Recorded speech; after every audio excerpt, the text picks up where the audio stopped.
Grand Rising, good people. Y'all know what it is. As you're tuning in, please make sure that you hold up. Ben was feeling the track. I was talking about that joint.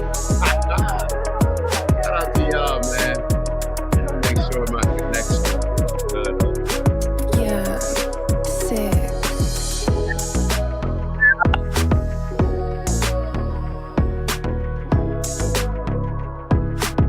The USB-C.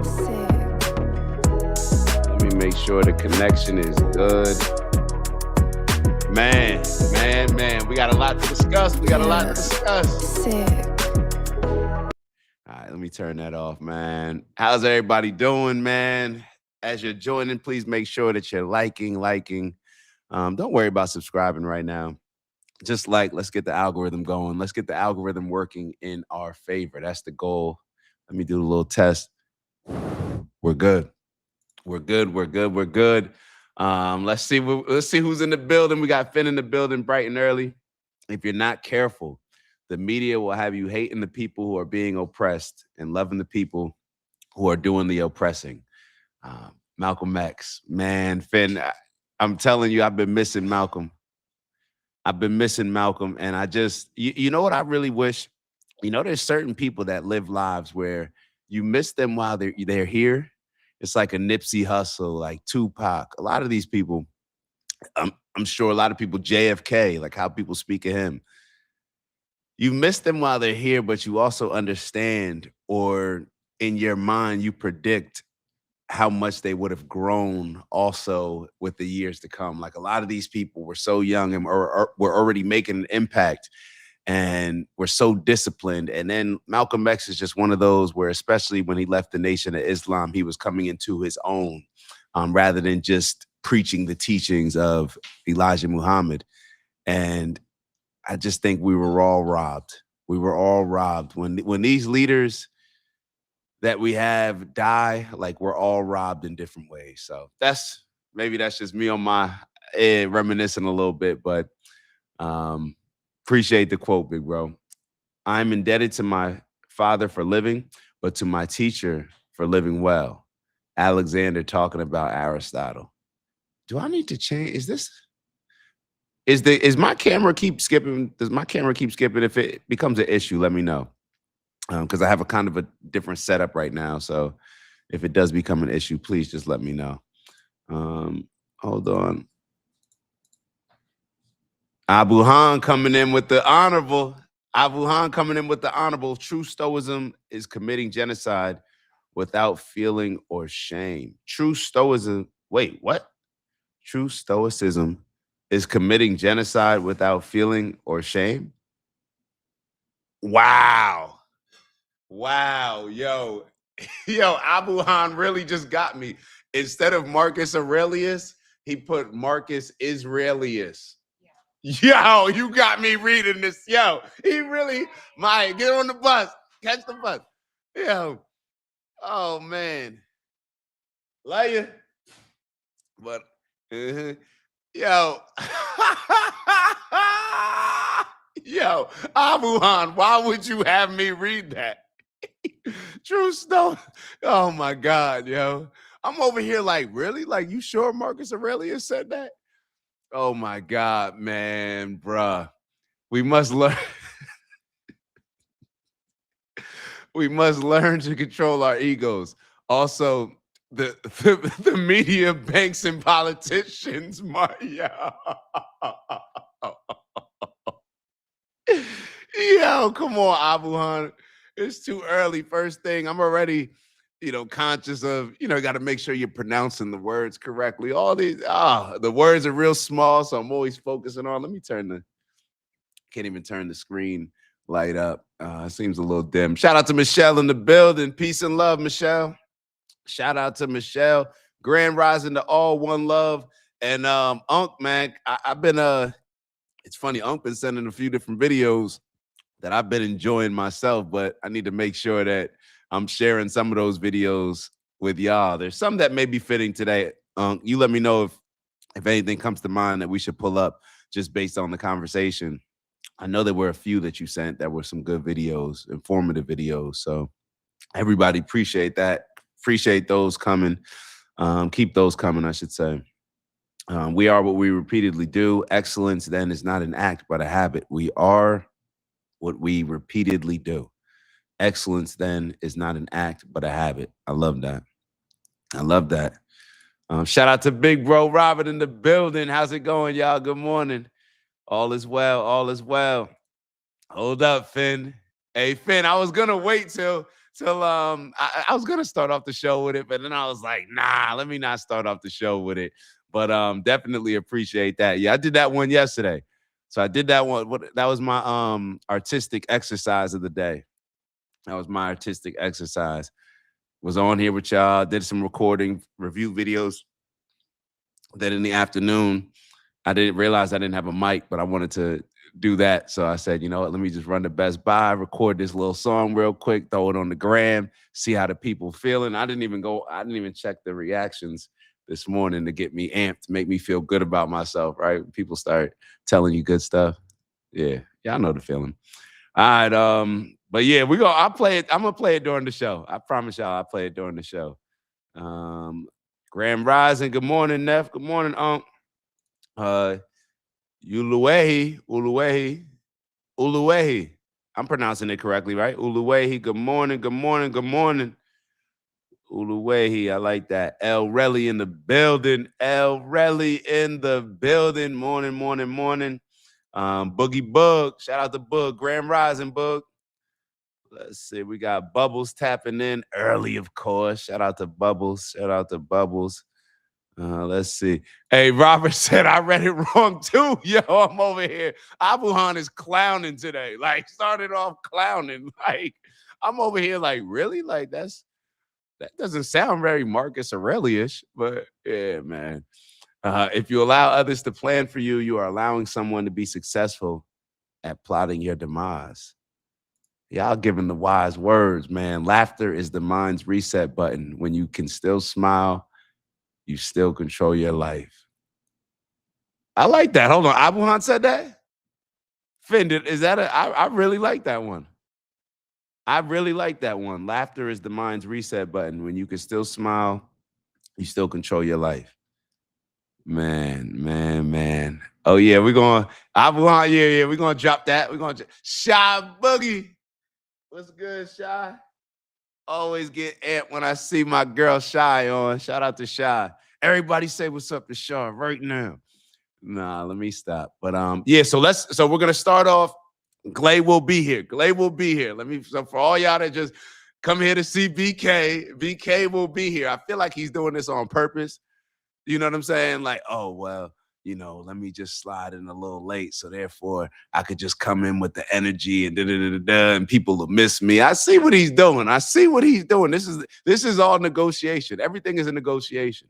So but we'll start off with, we got a Tucker Carlson video that I want us to check out, go through. Tucker was hitting on some dope things, relevant things, I should say. Then we have new footage. We have new footage of the Alex Pretti situation. I say situation because the footage is not from that specific day, but does this footage change everything? A lot of people are saying that the footage that we're going to watch today is going to change everything about how we view the Alex Pretti shooting, and perhaps maybe what's going on in Minneapolis overall. But we'll actually touch a little bit about that with Tucker's video. Then we'll get into the Alex Pretti video. Senator Rand Paul. We actually have two videos from Senator Rand Paul, one on the Alex Pretti shooting and one of him grilling Marco Rubio. We may take a look at that before we get into Alex Pretti. Just depends on how the sequence goes. And then we have an interesting video on ChatGPT, and we may have some updates on Erica Kirk. Erica Kirk just looking bad out here, man. It's just like, it just doesn't seem like she's behaving like I would want my widow to behave. Like, you're enjoying life too much. Like, you're too excited about Nah. Dang, I mean, shoot, it's still fresh. It's still fresh. Like, damn, show that you care a little bit. But let's take a look at this first video with Tucker, and then we'll get into everything else. All right, so let me make sure the screen is shared. The screen is shared. All right, let's go through. Thing. Chaos is worse than illegal immigration. Chaos is worse than police brutality. Chaos is worse than anything. Chaos equals death. The death of people, the death of the weak, the death of countries. Chaos is also a dynamic force. It is a spiritual force. Of course, God created order out of chaos. Chaos is the realm of Satan. But it is something that either expands or contracts. It never stays the same. And so left untreated, chaos is very much like melanoma. In the early stages, you can handle it. If you don't excise it, however, it becomes fatal. And chaos in this country is approaching our lymph nodes. So the question that we're going to consider over the next several minutes is, why is this happening and what do we do about it? But you should know that of all the debates going on about immigration and who's in charge of this or that, the only real debate that matters right now is, will this chaos grow and get worse and consume us all, or will it not? So first, the question of what to do about it. The Trump administration, for whatever mistakes it has made, up to now, understands very well that this is peril for the country. And so the Trump administration has reached out to officials in Minnesota, the governor, the lieutenant governor, the chief of police, the mayor, Jacob Fry of Minneapolis, and made the following offer. They haven't done this publicly, but they have done this. There are 4 points to this. Here's what they are. Number one, state officials in Minnesota agree that ICE agents, federal agents on the scene, will have police protection when they call. Currently, if an ICE agent calls in Minneapolis and says, say, I'm surrounded by people trying to kill me, the local police will not respond. That happened the other night in a restaurant in Minneapolis. ICE agent. That's crazy.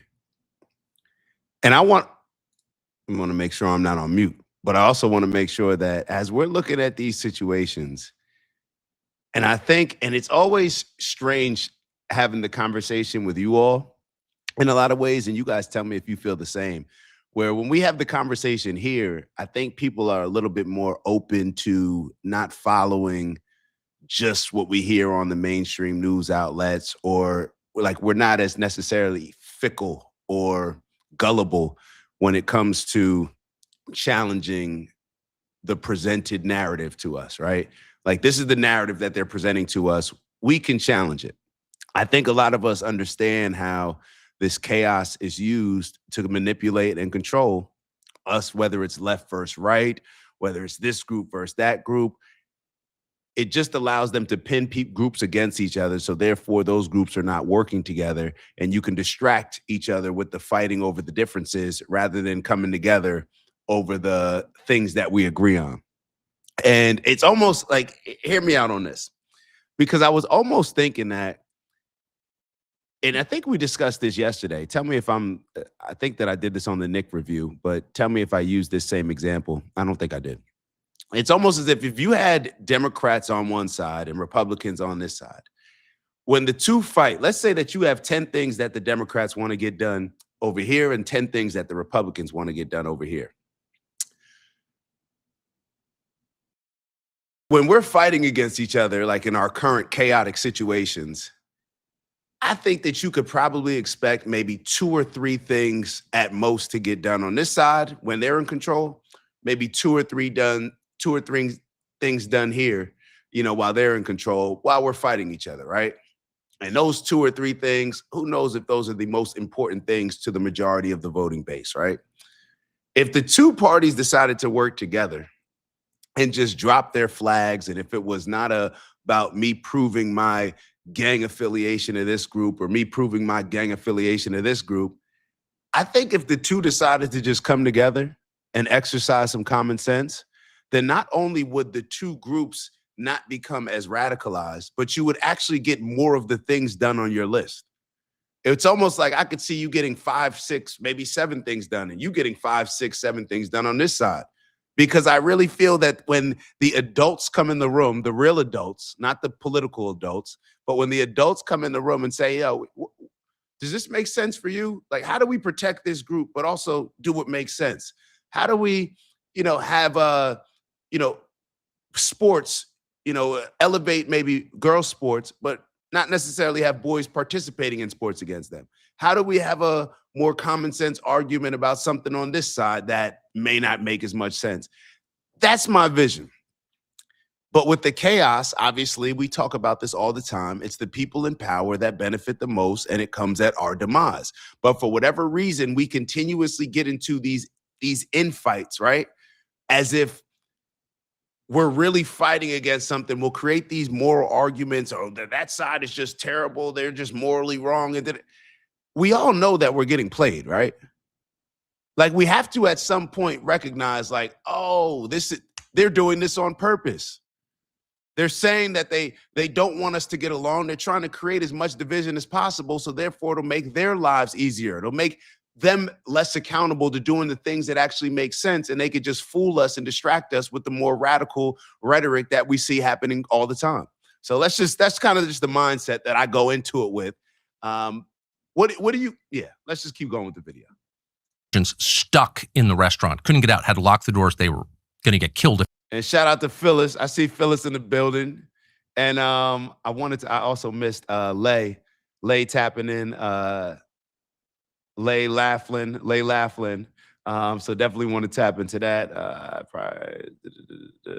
If prior agitation can be used to rationalize deadly force, protest becomes a liability. If past encounters can excuse a killing, constitutional protections become conditional. Lay, I want to make sure I'm pronouncing it right. Leah Laughlin. Please stay on when we get into more of the Alex Pretti conversation. That's all I'm going to say. Let's keep going with the video. If they went outside, called the local police, no response at all. Why is that? Because the local police have been instructed by the mayor and the governor, and probably the lieutenant governor as well, do not respond. So American citizens in Minneapolis, if they work for the federal government and carry a badge, if they are agents of Donald Trump, do not have police protection. Number one, you have to stop that. How is this something that adult Democrats are pushing for, if that is the case? And it's almost, when Tucker said that earlier, I was like, yo, that's kind of hard to believe. That's kind of hard to believe. If that, and it's probably one of those things that if we tried to find Tim Walz saying it, and I haven't tried to find it, but it almost sounds as if you wouldn't hear Tim Walz saying that, but he's saying that under the table, like encouraging, or maybe the mayor's encouraging it. But how could this be acceptable in any way? How could any group, I don't care whether you're Democrat or Republican, how can you be accepting of the police force when you have a volatile situation like this? And we've talked about it over the last couple of days. That is the main thing that could have protected not only the civilians, but also the ICE agents. That would make the agents more comfortable doing their job. That would make the people there that are protesting the agents safer. But these politicians are, based on what Tucker is saying, are encouraging the police officers to not do their job. For their political gains, they're risking the safety of American citizens. They're risking brewing this civil war that we see has been brewing for a very long time. It's like they're just trying to create so many different ways that we hate each other, whether it's based on gender, whether it's sexual preference, whether it's our religion, whether it's our race. They've been trying to stir this pot for a very long time. And then you have politicians that are ordering police not to show up and protect the people because it benefits their political agenda. How can that be acceptable in any way when it comes to this? In any way? You have to respond to 911 calls from federal officers. Number two, you have to do your best to protect them when they're off duty. You just saw it in the video we played. ICE officers stuck in a hotel surrounded by a screaming mob. No one will come to the raid. You can't do that anymore. Number three, jails in Minnesota have to respond to federal requests for deportation. If you have a convicted murderer who's an illegal alien, or a child molester who's an illegal alien, and there are a lot of them, you can look their names up on the internet, and the feds ask, where is this guy? You can't just ignore them. You have to participate in federal law enforcement actions to that extent. You don't have to deport them yourself, but you have to tell us where they are. And in exchange for those three things, the federal government will substantially withdraw federal law enforcement from Minneapolis and from. Did you hear all three things, Glay? No. I heard them, but I kind of want to run them back for me, but I wasn't going to run it back if you heard them.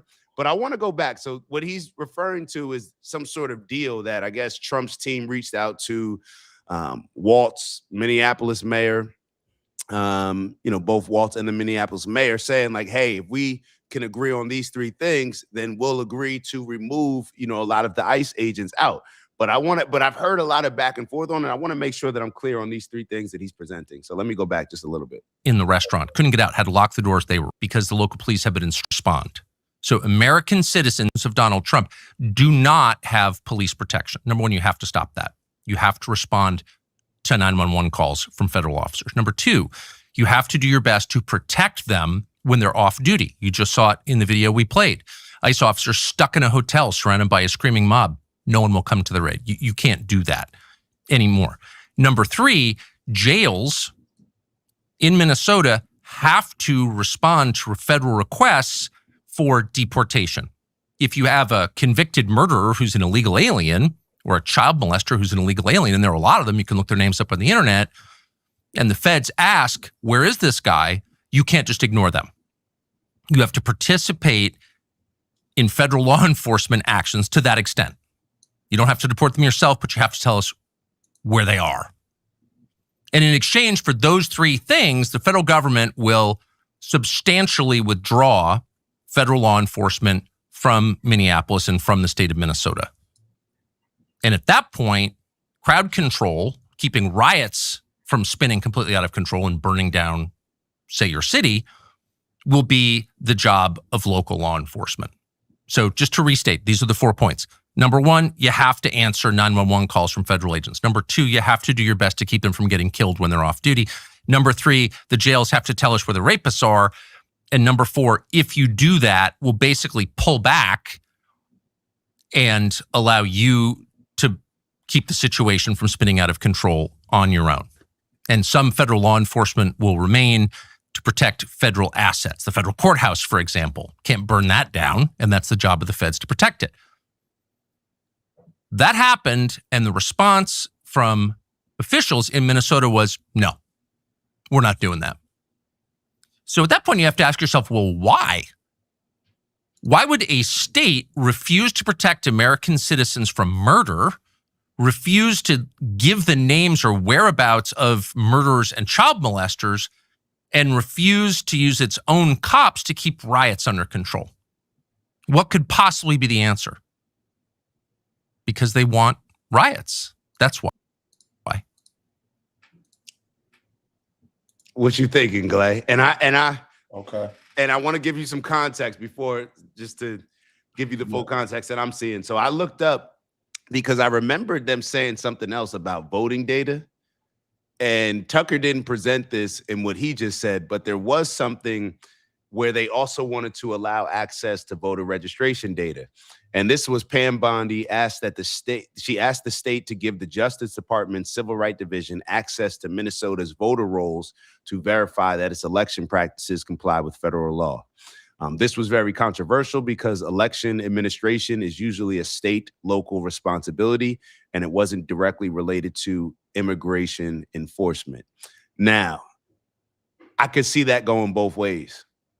I could see that going, well, if you have all these illegal migrants here, we want to make sure that there's no corruption when it comes to the voting, especially based on all this corruption that has been uncovered with a lot of the scams and Medicare fraud or all these other fraudulent scams that have been going on that have been uncovered by, I think, the guy, Nick Shirley, influencer. He went out there and uncovered a lot of the fraudulent things that were going on in Minnesota. So that one could go both ways for me. But I'm almost wondering, I get skeptical when people leave stuff out on purpose. You know what I'm saying? Yeah. Like, why would Tucker leave that part out? It does it not, like, to me, it doesn't work against his argument, but the fact that he just left it out, it was kind of strange to me. But everything else that Tucker's saying, are there any disagreements? Nah, I mean, everything's falling in line from what I'm hearing. So all this is making, so it's all adding up why Minnesota got the burner on them. It's like, damn, yeah, I'm not hearing unless I'm not aware, but ain't nobody else putting up there ain't no friction nowhere else. Yeah, and well, to me, like, you can't have, even if you have, like, obviously political issues, you know, it's like the adults got to be adults. You cannot, I don't see how it could at any time be acceptable for police to not do their jobs and protect people. Yeah. Like, you're supposed, if things are so bad, like, isn't that the time when the police should step in the most? You got all this friction where, you know, hey, these agents, they ain't rocking with the people because it's a difficult situation. You got the whistles blowing. They clearly don't want you there. And the people, they not rocking with the agent. You know what I'm saying? It's both. Why would you not have police there? What would be your motivation? It doesn't matter. Like, could you think of a legitimate reason to not have police involved if you're a politician representing that state, representing that city? Yeah, I mean, they usually work hand in hand in all the other situations. It's They're interesting. politicizing the protection of American citizens. Yes, exactly. That's spot on what is going on. Like you're politicizing the protection of American citizens. Yeah. And it's okay. And the only reason it's okay and the only way it's justified is because they've fed us with so much propaganda and have manipulated us into thinking that this is a civil war between Democrats and Republicans and that our group doesn't need to abide by the law, doesn't need to abide by what makes sense for me to do my job because the more important agenda is for us to beat them. And that's what Tucker was talking about when he first started off this, in a civil war, that's the most dangerous situation because within the country, for me to take a life, you gotta lose a life. You know what I mean? Like it's the worst thing. So now it's like, why are they trying to lead us in this direction? Crazy work. Like, why are they trying to lead us in this direction? Why are they okay with us crashing out and the country being ruined because they feel protected? Because, they have the power, they have the money. So therefore, what would that really mean to them? Hey, we just become more powerful. Let these fools kill each other. And then we just become more powerful. We just buy more land. We just buy more of this. I don't know what it is, bro. Damn. Niggas out there crashing too. Crashing. And I'm not sure if you saw, we saved the Alex Pretti video. There's some new footage that has come out on your boy. On who? On Pretti? Yeah. So a lot of people are saying this changes everything. Okay, let me hear it. We'll watch a couple more. Okay. We'll watch a couple more seconds of this Tucker, and then we'll get into those. Yeah. Because they want the chaos. And this proves to you, if you're following this at home and trying to make sense of it all, where did this come from? Why did I shoot these people? This is proof that what you're watching is not a series of protests about immigration. What you're watching are the beginnings of a color revolution, of a kind of insurrection against federal authority. And what you have to ask yourself, even if you disapprove of the Trump administration, even if you have, some commitment to keeping illegal aliens here, is do you want that? Can you live with that? Can you live in a country of 50 states that don't agree on what the federal law should be and that allow Americans to get murdered in their cities because they have the wrong politics or they work for a politician they disapprove of? And if you are okay with that, have you thought through its implications? And the number one implication is the country will fall apart. That's civil war. It's the definition of it.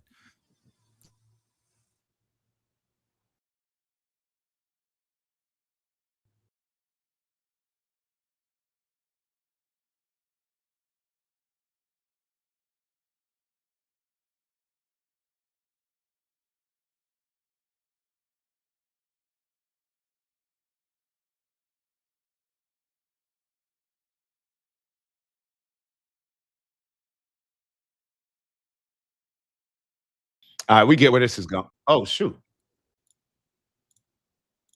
I don't know what happened, Clay. I think I'm not sure what happened. Apologies for that, but I'll go back like maybe 30 seconds, but we're finishing up with the Tucker video anyway. And at that point, what you have is warring nations within the same borders. And then you have widespread violence. Then you have killing at scale. Then you have civil war. And it's sort of depressing even to say that out loud, and you certainly don't want to encourage radical thinking by saying that. In other words, you don't want to kind of talk civil war into existence because there's nothing worse than civil war, nothing more brutal because the stakes are the highest possible. Someone has to win and the other side has to give up completely. There has to be total surrender and total victory. And on the way to that, there's no accommodation in a civil war. One side has to completely dominate the other. And a lot of people get killed in that. Do you want that? And of course, no decent person wants that. So I think we got enough from that one. We got enough from that one. So he co-signing. Huh? So he co-signing this shit. This is the play. Co-signing what as far? Like his stance is against us having all this left versus right stuff. Like he's not for wars. Yeah. But he's in Minneapolis. He's saying basically like what's going on out there. Don't get it twisted. That this is their play. This is what the politicians he's saying play. that this is all just a play. Mm-hmm. He's saying, and I think I saw Phyllis write earlier. Apologies that I missed it, but I think she wrote, "Yeah, most people don't know that this current situation is a setup for a certain outcome." Like that's the scary part. That if a lot of people are just getting caught up in the emotional aspect of all this stuff, not realizing like, yo, y'all, like this is like they already ran this play. Like you see what they do when there's chaos. Like there's no way that they're telling you stay in the house, There's COVID. Da, da, da, da. Then George Floyd dies. Yeah, go outside and protest. Go protest. Like go loot, go protest. But stay in the house. You kicked me out of a park while I was the only person in the park, but people are allowed to protest for George Floyd. You get what I'm saying? It's just all they understand that things get done in chaotic situations. It's almost like when the stocks go up and down, that's when the real big boys, that's when they moving. That's like when the whales pull not up. Not when it's just slowly creeping up. No, it's when things either go down or go up. There's money to be made. There's moves to be made. So that's kind of how I'm looking at it. Go ahead. No, I'm saying, okay, yeah, that's it. This is the play. Yeah. They want to buy up. So that's when the most wealth is accumulated, when the stocks are going up and down, or there's a big crash, or there's a big, yeah. So it's the same thing with the politics. The politicians, they know that they can get off their agendas, the more chaos there is, because that means that they can radicalize their party more than they typically would. When there's chaos, those silent majority people that were more moderate in each party, when there's chaotic things, that's when we lean in and say, nah, forget that. I'm rocking with y'all. Like you know what I mean? I'm willing to go where I wasn't previously willing to go. I'm willing to support certain measures that I wasn't willing to previously support. So, okay. I'm on the same page with y'all today. So what we doing? We doing this Alex Pretti? Let's get to it. Deep breath. Let's get into it. Let's get to it. Hold on. Share this tab instead. So this says, are we on the screen? We are. All right. New video obtained by the BBC shows Alex Pretti armed, spitting on federal agents, and kicking out a taillight 1 week before the CBP incident that claimed his life. Let's take a look. This is a moment the news movement filmed on January 13th in Minneapolis, showing a man who appears to be Alex Pretti interacting with federal immigration agents 11 days before Border Patrol shot and killed him. Our footage was analyzed by the BBC, whose facial recognition technology confirmed his identity to a 97% degree of accuracy. On the morning of January 13th, our team received a tip that federal agents were blocking a street at the corner of East 36 and Park Avenue in Minneapolis. We arrived around 10:15 a.m. We saw observers shouting at the agents as they walked. What you think, Glad? You changing your whole tune? You want? Nah, but I can build up an image of who this nigga was before the situation that I saw, and understand that he was more than capable mentally of not being in these environments, and he was electively choosing. But I can't not the crash out that I saw that those couple officers do. That I don't think that this warrant. Lock that nigga the fuck up. But you ain't got to spray, cuzzo. We on the same page, Clay. Okay. Yeah. This doesn't change. This, as far as the situation, and this is why when you remove a lot of the bias, I think, in a lot of these situations, it gives you a bit more clarity. The other situation is still the other situation for me. It's still separate. It's complete, and I'm looking at the play-by-play when it comes to that. This man is more of an idiot than I previously thought, but it doesn't change anything as far as that. You know what I mean? Yeah. And I don't understand why they didn't lock him up just for that. Period. Like why they didn't you're an idiot. And it also comes across to me, there's a certain level of almost professional protest that I'm seeing in this particular point of the video. You said there's a level of unprofessional protest? No, professional. Like it's giving off professional protester vibes. It's giving off, matter of fact, it's giving off. So funny we use if I'm that being word. honest, if I'm being honest, right?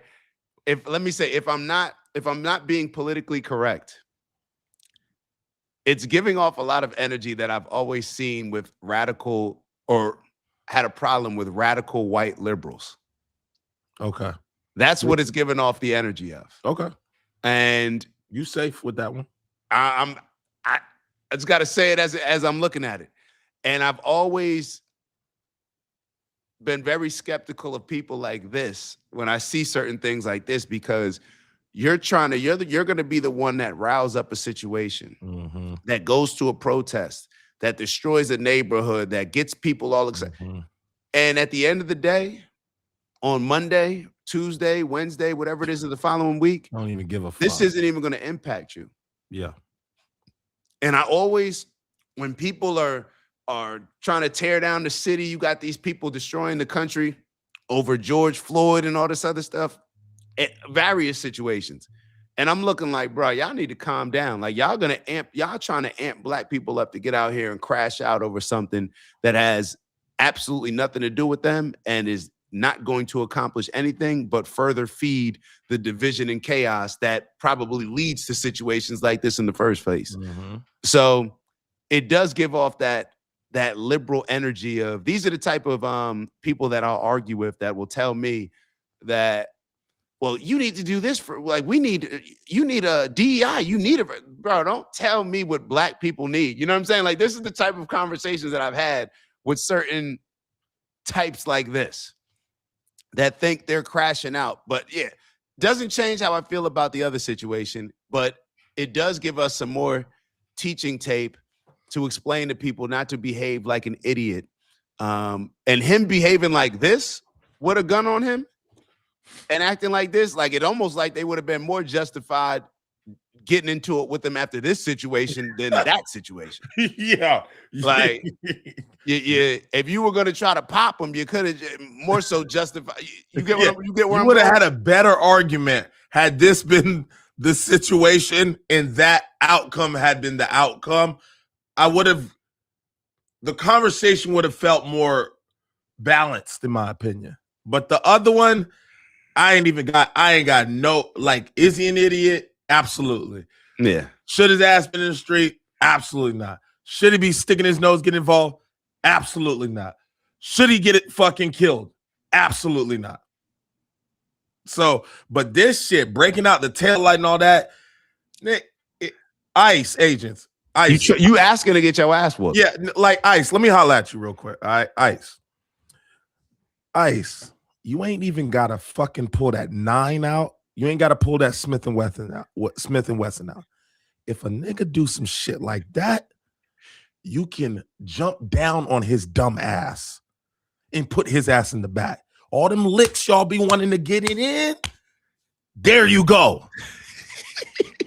Like if you feeling like you want to get some shit off, your wife ain't, she ain't trying to kick it with you, all that energy, these the niggas, you can get it off on them. But you can't, bro. You gotta know when to stop. If you want to get some licks, nigga, when you be waiting for it, I'm waiting for a nigga to do some shit. Yeah, that was the moment. But y'all did it. Y'all went too far. That's all I'm saying. If you had a problem at JMU, you should have said something at JMU. That's an inside you can't come next week trying to settle last week's beef, bro. Yeah. we moved past that. Yeah, bro. You should have addressed, you had a problem. Why you ain't say nothing last week? You ain't say nothing, fam? Come on, bro. All right, so I do have a couple videos, and I don't know anything. So Dutch said, I think Dutch is more so on the same side as, or seeing it more so how we're seeing it. A lot of people believe, I think, that it's more of the professional protesting. Yeah, dude's an idiot. This before I did not call him an idiot. Yeah. I said, damn, he just outside. Like, why y'all got all that energy? But yeah, you know, if they seen Cuzzo, he looked like he got the same fucking outfit on, dumbass. He didn't even pull up in some new shit. You know what I mean? Throw a black trench on or something, bro, like that's the uniform. that's that liberal uniform. That's the uniform. Double hoodie. Glasses. Nah. Yeah. Come on, Cuzzo. Like, you out here in the same outfit. These niggas know you, bro. They see you. They know what's up. The energy, the energy seemed extra. But if you notice in both situations, they claimed that the ICE agents allegedly knew these niggas before the situation popped off like that. Like they were familiar with them because they saw them so much. I think they said Renee was known for kind of pulling up and like almost like they know this Renee chick when they see her. Because I'm assuming when ICE pull up, I don't know how deep ICE be. Do they be like 200 deep, or is it like 15 niggas pulling up and they like, yo, what's good? I don't know. I always wondered that. And even living in, it's funny because even when we were talking to Mike, was that earlier this week? That was earlier this week. And this week, yeah. Yeah, I always wondered, like, yo, I'm in Miami and I'm in Jersey, like right near New York. I don't think I maybe have seen ICE agents once in New York. They didn't look like the ICE agents that I see here. They weren't masked up or anything like that, but it looked like a special division of officers. I didn't know what they were, but they didn't look like NYPD. So I was like, oh, is that ICE? Like I'm going by looking. Yeah. So, they look like the niggas that pull up on the drug, like the drug forces. SWAT. They look like plainclothes detectives, like you know what I mean? Tattoos and shit, like Scully Low, like, yo, what's good? Like, that's the energy I be seeing off these like dudes. The repo. They look like a bunch of repo, man. Like that's how that repo cats be looking. We coming to get that back, my boy. Yeah, like bulletproof, like tattoo on the neck energy, like chill. Like y'all gotta chill. Like, I just want y'all to know, if y'all gonna go protest, these niggas ain't them calm cops that y'all like that are walking the old lady across the street. These niggas got trauma. These niggas is upset. These niggas is angry. These niggas been looking to spend legally for a minute. When they got that email or that text that they got invited to ICE and they about to go step on shit, these niggas was like, hell yeah. They was already in the gym. Trauma? You said they got trauma? They got trauma, bro. These the niggas that might have did a couple years in the pen before they got out, changed their life. Now they out, they on roids. Like, these the type of cats, boy. Angry motherfuckers. Wife left them, took the kids, ain't talked to them since. Nigga, I'm about to go get even. That's the energy I see. Ice, baby. That's what they on. So don't be out here with these little signs and shit and thinking these niggas gonna be the type of niggas that you can show them your documents. Fuck all that. They swinging first, they asking second. So stay out the street. I'm not excusing no killings. I'm just letting y'all know what type of players y'all are dealing with on the field. Mm-hmm. So when y'all pull up, you see your man's pulled up with a strap. That's how unconfident he was that he could walk around and shit was gonna be smooth. He pulled up with the strap, so he knew these niggas was different type of nigga. Okay, and then they told me he had the extra mag. So I'm like, oh, see, you trying to big body these niggas. But hold on. Go ahead. Extra magazine. This is something that I did not catch, and I heard Nick Fuentes saying it actually. When you thought of the extra mag, where did you think it was? On them somewhere in the back pocket somewhere, right? I think it was in the car. I did see that picture, but I thought that was the picture of them throwing it in the car. I think, Nick, unless Nick misspoke. Okay. Nick said that it was in the car. Hold on. Where was Alex Pretty's extra magazine? It's just how we telling this. You just have to look at everything with a critical eye. Yeah. And these type of situations show us that over and over and over. Whether it's how Tucker just presented the 3 points that Donald Trump and his team were saying, like, hey, this is what we're asking for. And they said no. Yeah, but Tucker, they also asked for the voting, role or something like that. Now, I think that that's justified them asking for a lot of reasons. You could present that argument, but you left it out. You know what I'm saying? And if you are only leaning in that direction, you're not really going to pay attention to what's being left out when it's your team, your side presenting it. That's what I'm saying. Yeah. But so Shy said that the ICE agents are in Atlanta. I don't see how they're not here and how they're not in Miami. They definitely in the A, because do y'all have one of those website or those Instagram accounts? Y'all might have them in the chat, but when it, like, our joint is called ATL Scoop. So it's everything Atlanta, anything going, any potholes, anybody who got drug busted, anybody who got arrested, what's going on with Young Thug, any update in the A that's native to Atlanta. If the Falcons win, Hawks win, who got traded, everything. So we got that update. So they had a couple pictures saying, oh, they just dropped the fleet. They just dropped the Durangos, Explorers. Like, yeah, we here, bitch. Y'all know what it is. Be on your P's and Q's, because we obviously got a huge Hispanic community. So I'm sure they come in here to really step on shit. So what's interesting to me now is I don't know why Minneapolis is always in the mix. Like, ain't Minneapolis where shit turned up for George Floyd too? They was crashing down the streets, throwing shit across the highway. Like, what is good with there? There's something over there.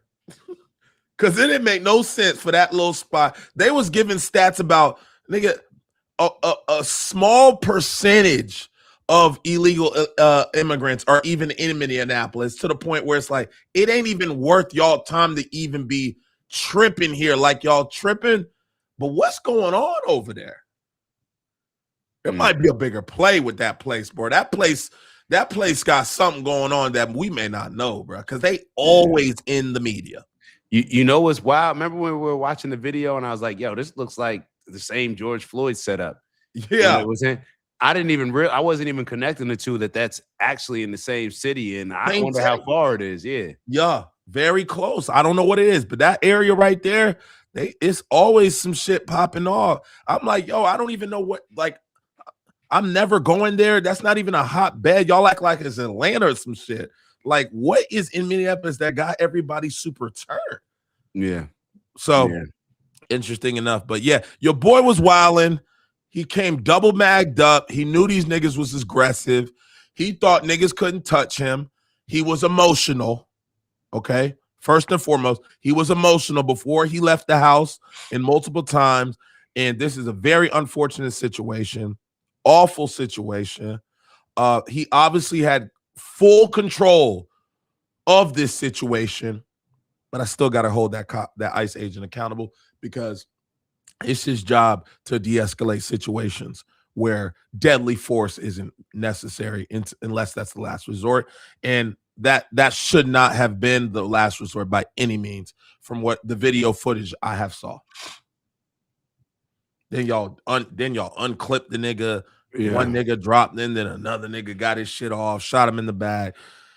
This is bad luck, man. I don't know what's going on in the locker room when y'all got to go back to the huddle, be like, yo, I don't know if there's a few ICE niggas like, hey, man, I can't do this no more. If there's any ICE agents that was like, fuck this shit, I can't do it, tap in, get into the chat. We want to put y'all on. We want to hear what's going on. We know y'all not going to come in, but I just want to know, like, at this point, there got to be some ICE agents saying, yo, I can't, I'm not going there. This too much.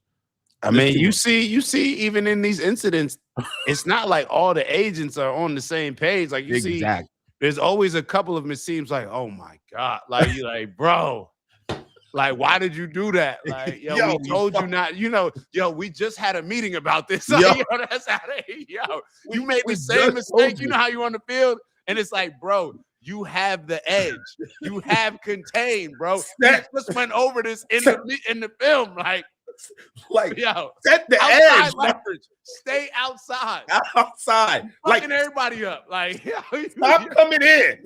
He's running down the sideline. It's Georgia Southern. We just told you, set the edge. Don't worry about the tackle. The linebacker will fill the gap. You're being selfish, Jean-Pierre. You're trying to make this about you. We don't need any heroes. We have our linebackers for that. Let Trent make the tackle. You're trying to be a hero. And we're not clowning about, yeah.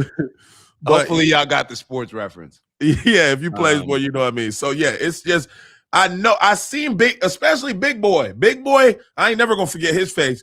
He walking by like, oh man, like almost like on some shit. Like he looked like he'd be like this. Oh, you talking about the other video? Yes. Yeah, the guy that was just walking out, like he had like a he was like, oh, yeah. Like nigga, we gonna have to hear this shit, bro. Yo. Yo, like nigga, not all of us ain't even masked up for you to be acting like that. Yeah. Like, damn, bruh. So I don't know. They gotta chill out there because they need to get their locker room together, ICE agents. And y'all in the streets, man. Bruh, sit y'all asses down, bruh. We're gonna see how this continues to play out. Mm-hmm. Of course, we'll keep tabs on it, but I think the main thing is for us not to allow this to radicalize us even more. Because I think that's what these situations are trying to create. You know, when it happened with George Floyd in Minneapolis, where did it spread? All these other different cities. It got to the point where I forgot that it was actually in Minneapolis because there were so many other things happening. You saw taking over police precincts, all this. Things can escalate very quickly. Hold on, what? What's this? Who got the precinct charged up? Oh, you didn't when they took over that precinct. Who took over the precinct? Was it Seattle? Where was it? Where they took over? They bombed it. They forced the police out of the precinct. Oh, where did people force police out of the precinct during George Floyd? It was somewhere out west. You talking about George Floyd? Okay. Yeah. I thought you talking about right now. Oh, no. Right now. I'm talking about with George Floyd. No. I'm like, yo, this is some January 6th shit again. Damn. It was Seattle, yeah. Unc said it's Seattle, yeah. All right, so let's take a look at this video. So this was interesting. I'm just gonna play both videos. I'm not gonna say anything, and we'll circle back after both videos. So this is the first video that is the most recent of Megyn Kelly giving her opinions on the Alex Pretti situation. I cannot stand this woman. I know I'm supposed to feel sorry for Alex Pretti, but I don't. Do you know why I wasn't shot by Border Patrol this weekend? Because I kept my ass inside and out of their operations. It's very simple. If I felt strongly enough about something the government was doing that I would go out and protest, I would do it peacefully on the sidewalk without interfering via a whistle, via shouting, via my body, via any other way. I would make my objections known by standing there without interfering, because interfering is where you go south. And laying hands on a police officer trying to, or Border Patrol officer or ICE officer trying to conduct a law enforcement operation is a felony. And now you are going to get arrested. And if you do anything that resembles resisting, you're in serious trouble. I know I'm supposed to feel sorry. Okay, so this is Megyn Kelly. Obviously, don't need to give any more context to that. This was more recent. This is Megyn Kelly in 2021 responding to Kyle Rittenhouse being found not guilty on all charges. So just to remind ourselves, refresh it, Kyle Rittenhouse went to a protest that was against law enforcement, brought his rifle to the protest. So for all the people why would you bring a gun to a protest?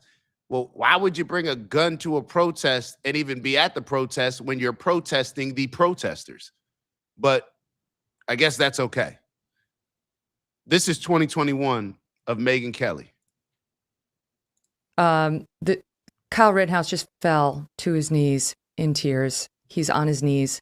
His lawyer's talking to him. He's shaking. It's upsetting to watch. It's like I feel like the media is just so awful, Andrew. They've been so disgusting from the beginning, and you can feel what this boy is feeling. This young man, his mother's in tears behind him. We forget people's humanity in the press. We just want to kill them. We want to go for the jugular. We want everyone to pay. And in this case, we wanted him to pay because he was a Trump supporter and he was a Second Amendment supporter and he wasn't on the side of the BLM rioters. And the media and the president and the governor put this kid through hell. And this is the only just verdict. The Kyle Rittenhouse just fell. She's crying in support of Kyle Rittenhouse, bro. This is how we know we're getting played. This is why the social media is so important, because back in the day we couldn't just watch those two videos back to back like we just did. Yeah, you wouldn't have be as paper easy trail to prove this. Yeah, you like this is right in front of your face. This is all just political. This is bad. Like, how are you crying sympathetic, empathetic of the guy that came to and killed people, by the way? I'm pretty sure, hold on. Let me be very clear. Hold on. I'm pretty sure people died.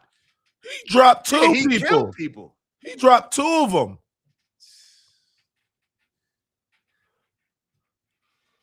He dropped two of them. We just have to understand that we're all being conditioned. Yeah. Like, this is all a play. This is indoctrination. This is conditioning. These people are spineless. They have no morals. They have no integrity. But they are very influential. Yeah, don't deny that. Don't deny. Yeah, Glay. This. Yo. She just got on. I'm supposed to feel bad for Alex Pretti? Like, stay in the house. She brought a gun to a protest. Oh my God, he's dropping down to his knee. The media has been so unfair. Like, what? Different energy. Yeah, see, it's just all political, bro. If you're not on the side they on, they're not gonna slide for you. That's so it. Just know that when y'all go outside crashing out, just know that when you go around here disrespecting somebody because they don't fall in line with the same beliefs or values, just remember the niggas that got you juiced up like this do not give a damn about you. Facts. So don't be spinning no block, repping no flag. Don't be Trump on the t-shirt. Don't be doing all that, because I just want you to know in 4K, they don't give a fuck about y'all. So when y'all go spinning the block, get locked up, you sitting on death row because you spun for Trump. Nigga, Trump ain't spinning for you. Sit your ass down. Trump ain't spinning for you, bro. Yo, breathe, bro. Go bring your neighbor a fruit cake. Go say hi to the mailman. Go thank the trash man for taking your trash out. Stop worrying about these niggas in these offices, bro. They go home keying with that untaxed bread, and you on the streets spinning, talking about some, yeah, I'm Team Trump. Yeah, but Trump ain't Team you. Sit your ass down, bro. And that's across the board for politicians. All across the board. Because we also have to be very clear. It's across the board. I know there's a lot of people that just think Trump is the worst person in the world and that all the other politicians that they voted for are amazing. No, this is the same thing across the board. Both sides. Stop getting so passionate. Stop spinning. Stop. Just stop. I don't know what else I gotta tell you. I don't know how many languages I gotta tell you. Just fucking stop spinning for politics. Stop spinning Republican. Stop spinning Democrat. Sit your ass down. Sip your matcha. Put a fucking quarter zip on and go to fuck to work. Quarter zip and some matcha. Quarter zip and some matcha. They got her. The Wire. Just know there's a wire hitting Megyn Kelly's account that you're not getting. Yeah. Yeah. So when you hear her look ridiculous like this, it coming at a price. There's a cost. There's a wire that hits on the first. Yeah. Don't do it for free. You're doing it for free. Like, if you're gonna go spin, get the back end. Okay? If you gonna spend, go get the back end. But if you willing to go on the streets crashing, I don't know. You got to stop, bro. I'm just letting y'all know. You don't have to believe me that we're trying to be honest because they're not going to be. They're not going to tell you the truth. We're going to tell you. We're setting you up for success. We're setting you up to focus on grounding, your box breathing, supporting your community, building your businesses. Don't let these goofy motherfuckers get you outside with these thumbs on the internet talking shit to everybody, and then next thing you know, you jammed up in none of these. You know how many Trump supporters I seen who spun for him in the light of Trump, and now they looking ill in the face, upset. He came in there, ain't do the shit he said he was gonna do. Had y'all calling everybody an N-word. Had you calling everybody go back home. Now look, the wire hit from what's her name for 150 M's. Your boy ain't checked in on y'all since. Once that wire hit, people used to that though. We're used to giving and not getting. Yeah, we're used to giving and not getting when it comes to politics. I guess we could reference that in some other areas of life too, but no, we're not doing that, Clay. But shout out to Paul. Paul said, "Watch. Thank you for the donation, brother. It goes a long way for the contribution. Watch Tim Dillon's clips. These people are frauds. Is this it? Let us know if that's it. And if it's worth watching. But let us know for real if you want us to. I don't know. Maybe we'll watch it next time. But let me know if this is it. We could where the Epstein files? Epstein's, that's over, baby. Oh my God. That's over, man. Speaking of but hold up. Is this about Epstein? No, this is about Rubio. This is Rand Paul questioning him on what happened with Venezuela and Maduro. Just listen to how he answers the questions. Like this is what I'm paying attention to. If people are doing something that's just and principled, then you just get straightforward answers, right? Like there doesn't have to be all this massaging of the answer and not wanting to answer, deflecting, all of that type of energy. Right, framing. But so let's get into this video real quick with Rubio. Yeah. Our founders debated extensively over which branch of government should have the power to declare or initiate war. Virtually unanimously, they decided, and what was entered into the Constitution was that the declaration or initiation of war would be the power of Congress. Now, we have many advocates, many of whom are here today, who have been advocates for an expansive notion of presidential power. They often argue that wars are not really wars, that they're kinetic actions or drug busts. I think, though, if you reverse the circumstances, it becomes very difficult for these arguments to hold up. So I would ask you, if a foreign country bombed our air defense missiles, captured and removed our president, and blockaded our country, would that be considered an act of war? Well, I think your question is about and I will acknowledge you've been very consistent on all these points the entire career. So let me, no matter who's in charge. So I will point to two things. The first is it's hard for us to conceive that an operation that lasted about 4.5 hours and was a law enforcement operation to capture someone we don't recognize as a head of state, indicted in the United States, wanted with a $50 million bounty. My question would be, if it only took 4 hours to take our president, it's very short, nobody dies on the other side, nobody dies on our side, it's perfect. Would it be an act of war? We just don't believe that this operation comes anywhere close to the constitutional definition of war. But would it be an act of war if someone did it to us? Nobody dies, few casualties, they're in and out. boom, it's a perfect military operation. Would that be an act of war?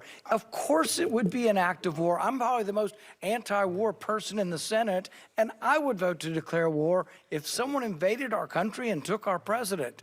So I think we need to at least acknowledge this is a one-way argument. One-way arguments that don't rebound, that you can't apply to yourselves, that cannot be universally applicable are bad arguments. Rand Paul, as much sense as he's making, like nobody is surprised that, and I'm glad that he's calling it out, I guess, but nobody is surprised that when you have a colonizing culture or mindset, like obviously the rules that you feel other people should be living by, you don't necessarily feel that you have to abide by those rules. Mm-hmm. Like it's more so the might versus right, or might is right, I would say. Mm-hmm. But the fact that Rubio can't just simply answer this question, yes, if you take somebody's president, that's an act of war. Like why would that be anything other than an act of war?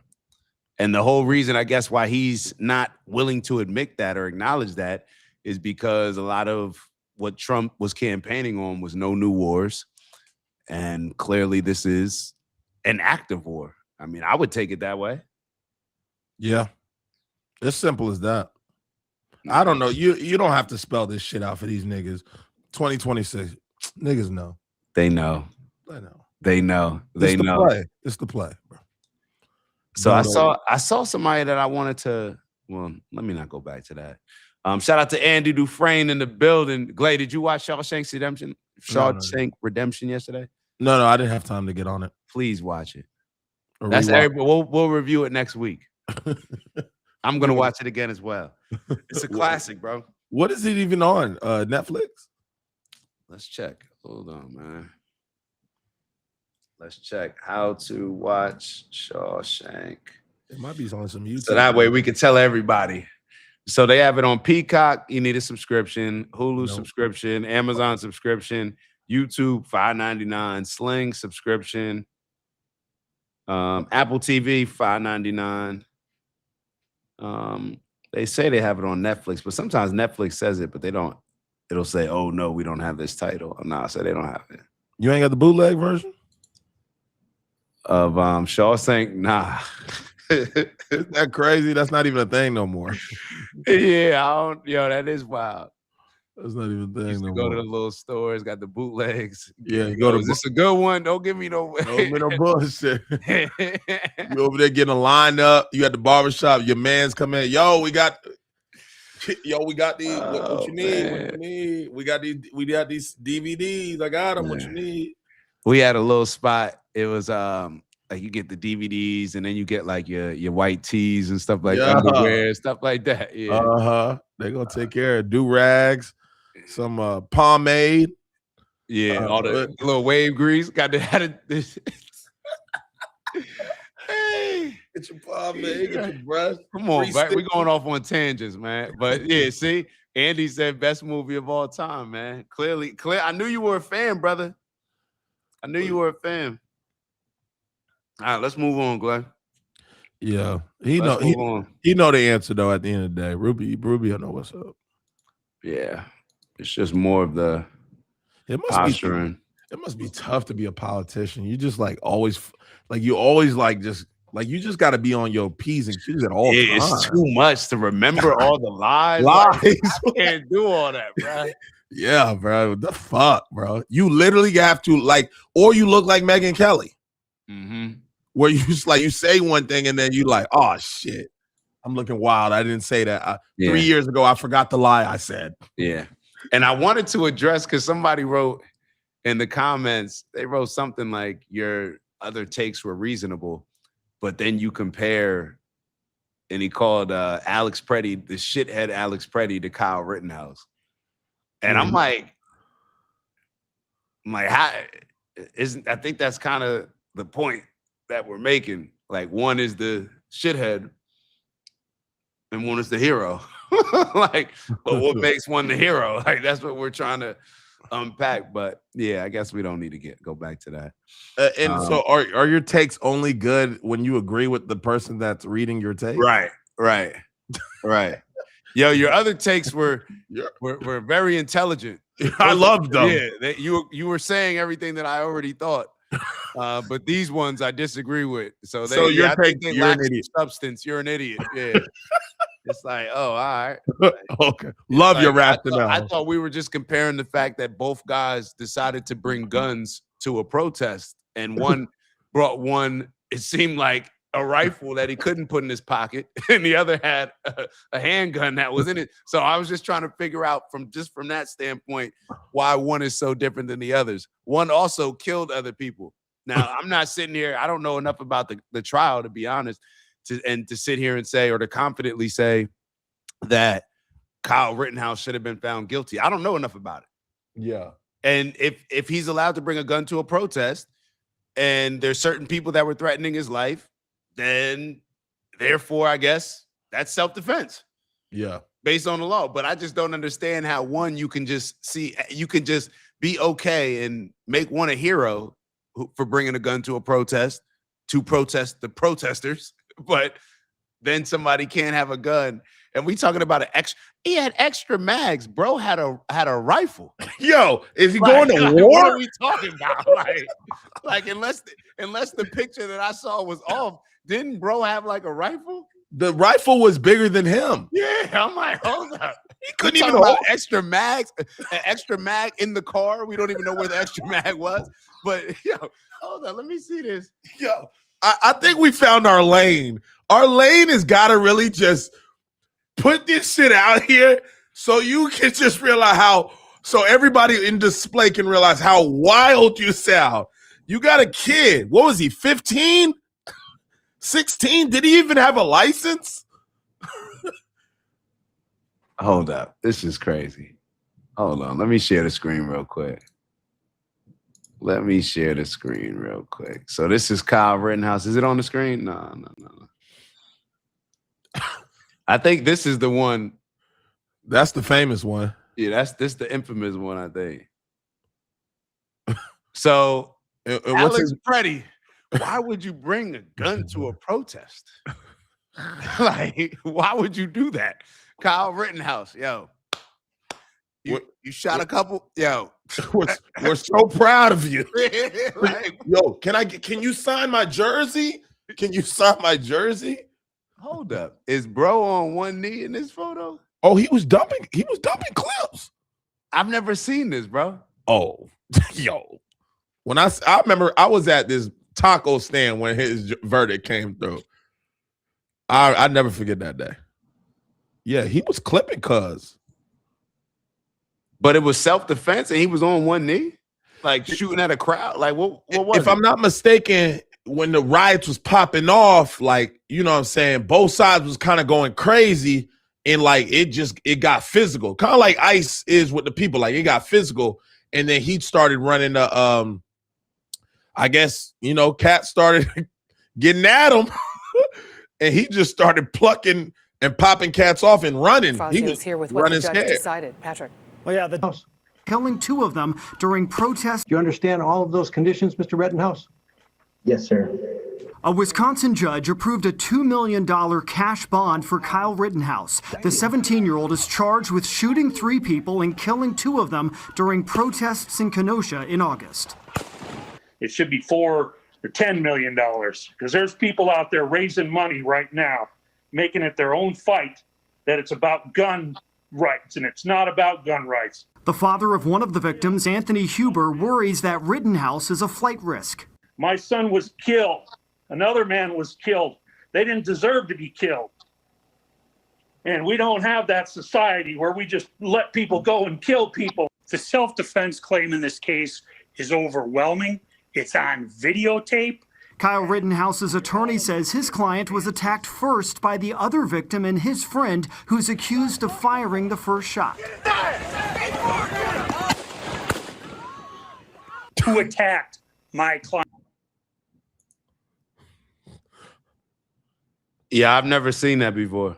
Mm-hmm. I don't recall covering that. Evan said you already. I'm assuming Evan talking to me. He said I already forgot because you don't even know. So Evan's stance is that they're two different situations, et cetera, et cetera. Evan, so what? Like how much clearer do you want me to be? Like, did you have breakfast this morning, Evan? I told you over and over, you're not wrong. You're right. You're right. They're two different situations. Are you okay? Are we good now? You're right. They're two different situations. Anything else? Okay. So we can get his, so he can relax. Like, really breathe, my boy. Shout out to Paul, man. Paul said, speaking of barbershops, I always get a line or a hard part. If that's cultural appropriation, lethal injection, or Siberia, please vote. Come on, bro. You get whatever you want to get, bro. We ain't gatekeeping shape-ups or parts. I'm assuming Paul's saying that he's white. That's why he's saying it's cultural appropriation. Like, bro, hey, bro. Shoot, man. He went to a protest with a guy. Yeah, people always gonna make whatever. Oh man. See, I see what Evan on. See, Evan. This is where it's the boy. Yeah. Come on, Ev. Cause you wouldn't do that in person. Nah, he ain't even one of those guys. Come on, Ev. Let's keep it. Come on, bro. We know what words. Everybody give Evan attention, y'all. Everybody give Evan attention. The boy. I've never had anybody call me a boy in person. Like, I've just never like that. It's like, what? Like, everybody give Evan attention. Good old fake account. Now he tried to throw your comparison was garbage, boys. Like, try to throw the boys. Like we talking about the boys. Now he's trying to. You see how they try to deflect? Yo, boy, a little different than boys. You know? Yeah. It's just, we got you. We Come get on, it. man. We get it. You right. You right. Oh man. Now let me also see what he's missing out is the comparison is just going to the protest with the gun. That's the only thing we're comparing. Did both go to a protest with the gun? So that's all that we're comparing. You're comparing other things. You're bringing other things into it. That's what we're talking about. A lot of conservatives were saying that he was dumb for bringing a gun to the protest. Absolutely. Donald Trump said you shouldn't bring a gun to a protest. Kash Patel, you can't bring a gun to a protest. Did Kyle Rittenhouse bring a gun to a protest? That's all. like he know what he doing. He know what he doing. Look at Evan. Look at him. Look at him, man. He punching. Look He at going Evan. nigga out. That's what he. Oh man. Evan punching air at the crib, bro. And I'm glad Ev did that because a lot of the people that are in agreement with Evan, sometimes it's good to have some context around who and what you're agreeing with. Who?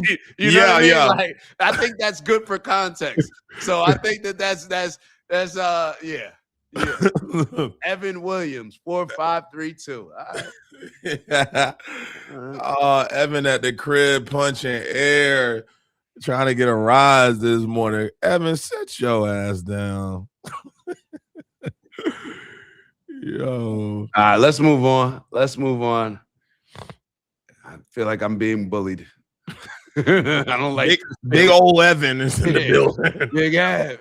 Big Evan's in the chat. Everybody relax. Big Ev, yo, he dropped the nigga. Like, yo. Big E in the building. Oh my god, bro. Your little ass. Big E, Evan Williams, get you a shot. Big Evan in the chat. Ev, man, where you from? Ev, where you tapping in from? Let's get into this next video real quick. Big Ev. All right, so this is interesting video. This is on whether or not like our kids getting caught up in. I mean, we're gonna talk about ChatGPT, the technology. I wasn't aware of this, but I heard something a while ago. I don't know if this is just the case that came up before. Have you ever heard of where the ChatGPT, I think, say allegedly, recommended that the kid, somebody kill himself or something like that? It was early on. Yep, I remember hearing Okay, that. so I think this may be the trial, or this not the trial. I don't know. I've only watched like a little clip of it, but let's see what it is. They're talking about it. On the last night of his life, Sewell messaged, "What if I told you I could come home right now?" The chatbot replied, "Please do, my sweet king." Another parent whose son used the same platform said she didn't even recognize who he'd become after using it. Within months, he went from being happy, social teenager to somebody I didn't even recognize. He stopped eating and bathing. Damn. He lost 20 pounds. He withdrew from our family. He would yell and scream and swear at us, which he never did that before. And one day, he cut his arm open with a knife in front of his siblings and me. I had no idea the psychological harm that an AI chatbot could do until I saw it in my son. Now, in a statement provided to Outnumbered, Character AI says it has, quote, invested a tremendous amount of resources in trust and safety. In the past year, we've rolled out many substantive safety features, including an entirely new under 18 experience and a parental insights feature. Like maybe it just shouldn't respond to questions about like death or anything like that. Like I mean, that's probably like a filter that a lot of people would agree with, I'm thinking. Yeah. Just no conversations around death, or I mean, if they can ban the word Zionist, if it's not used in a complimentary manner, then I think we could figure out a way to ban not giving advice on death, suicide, or anything pertaining to that. Yeah, death, suicide, Jewish, all that. See, now you're going to double down and make. I'm just saying it should be off the table. It's all off the table. It just definitely can't be on the table. Is all I'm saying. Oh my God, bro. This definitely can't double down on that on the table. So, yeah, I mean, that one's tough. That's tough because I know what I want to say, and then I know what I don't know, but it's tough. Yeah, definitely you got to be on top of your. I don't want to make it so simple, like, oh, you just got to be on top of your kid. Yeah, it is that, but it's like obviously this type of stuff is hard. Like this is the type of stuff. Protest this, like be outside. You know what I mean? Yeah, like for real, because I think that this has to be like there has to be proper pressure put on, these type of programs and platforms that are giving advice. A lot of times, I mean, it's no different than you go to a workout class, or you either got to sign a waiver. Well, I guess a lot of the kids, you got to sign the waiver, but you get hurt in class, like you get hurt, like I don't know. There just has to be some form of protection, I'm thinking, because it's too accessible for a lot of these kids to have ChatGPT accounts, I'm assuming. But yeah, maybe if they just you put your government ID, I'm trying to think of different ways. Give a government ID that has to log you into that account. And maybe that gives you, if you're under a certain age, especially, you're not able to have conversations around certain things. Matter of fact, ChatGPT won't even allow me to print out. I'll ask them to come up with a thumbnail, and it'll be a simple thumbnail or something like that. And they'll say this violates our terms and guidelines. So I don't understand why this wouldn't be one of those terms and guidelines. Yeah. I mean, I felt like chat kind of dropped. It dropped early, like chat dropped early, and it's obviously a growing, evolving software that they're using. Right. So it's just like these are those these are those side effects that like you kind of learn as you go along situations. So it's definitely You see what Paula wrote? Oh, safeguards. Shout Yeah. out to Okay. Paula. Oh, Paula. but Sam So she said there Altman. were safeguards in ChatGPT, but Sam Altman removed them. So I guess is this more, Paula? I'm interested. Like, what was the argument around removing the safeguards? Was it, well, we need free speech and free communication? I'm trying to figure out what was the argument around those safeguards. Yeah. Hold on. Does anyone? Oh, Phyllis. It's funny. I was getting ready to read Phyllis's statement, like almost like, well, when was this? Like it was a historical thing. Like, wait, does anyone remember when a mom saw her son acting up online? Wait. Oh, nah, this is something different. I thought the conversation was going a different way. But so Phyllis wrote, does anyone remember when a mom saw her son acting up on live TV? She came outside and snatched him up on live TV and beat his ass while it was being televised. I don't remember that. I've seen a lot of clips of moms running in schools and stuff like that. Yeah, find that ass up. Destroying that kid's confidence ASAP, humbling. Talking all crazy. All right, your mom here. Hey, your mama here.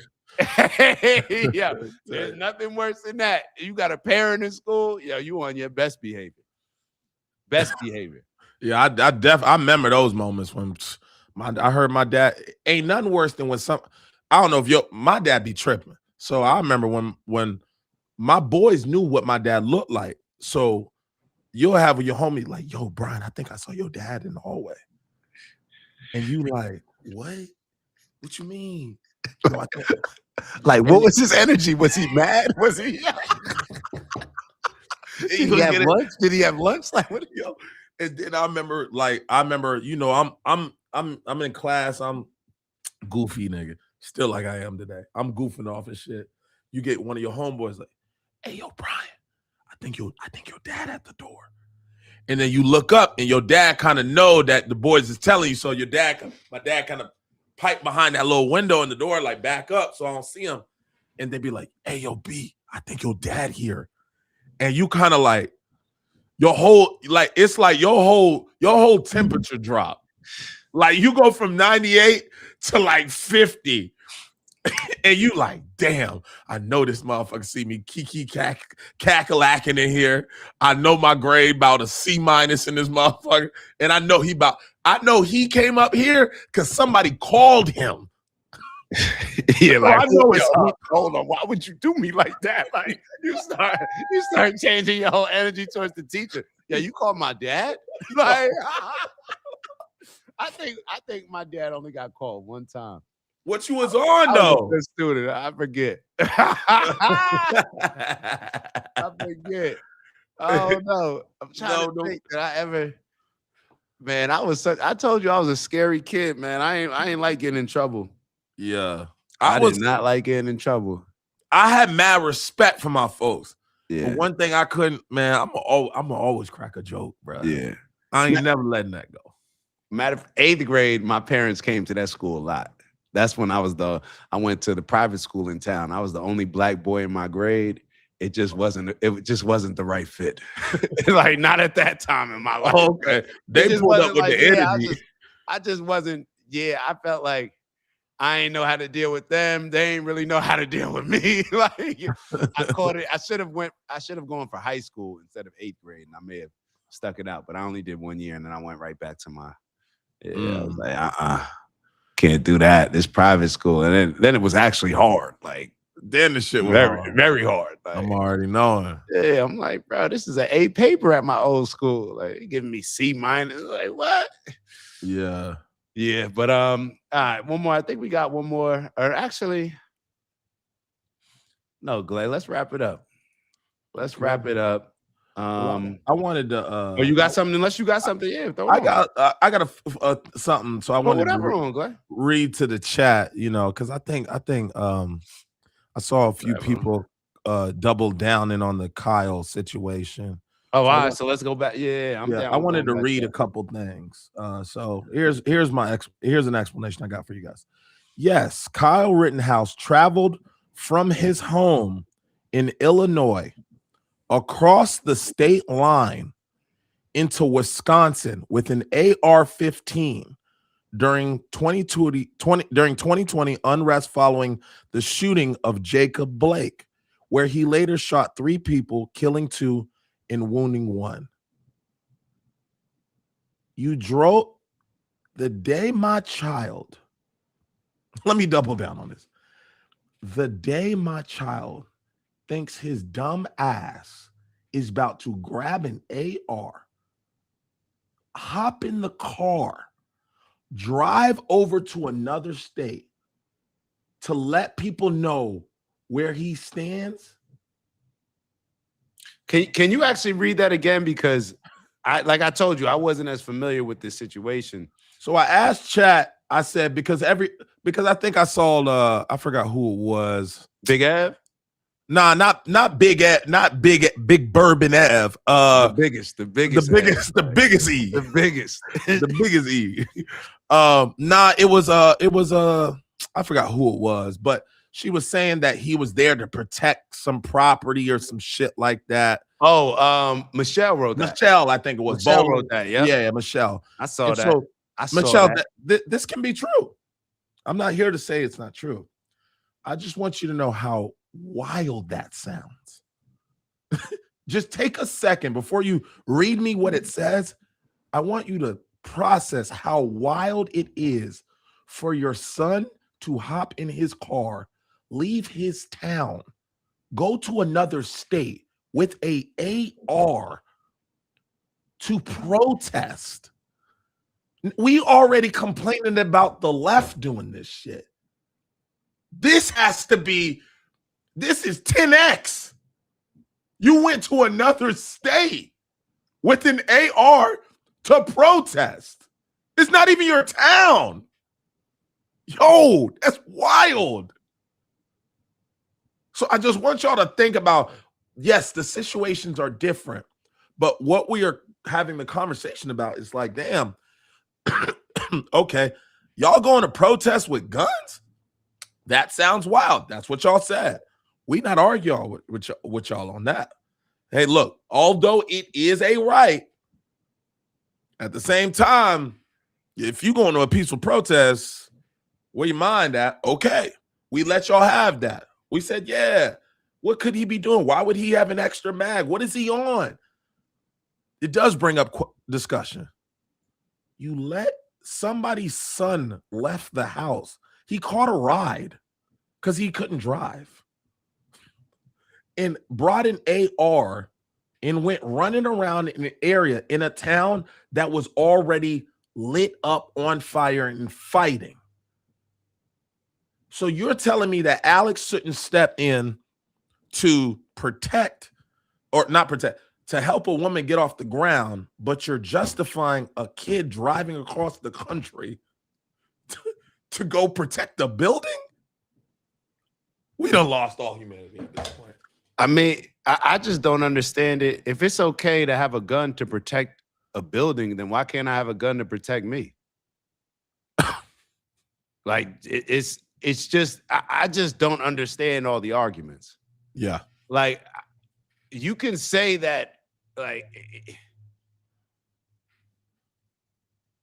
if you're allowed to bring a gun to a protest, you're allowed to bring a gun to a protest. Period.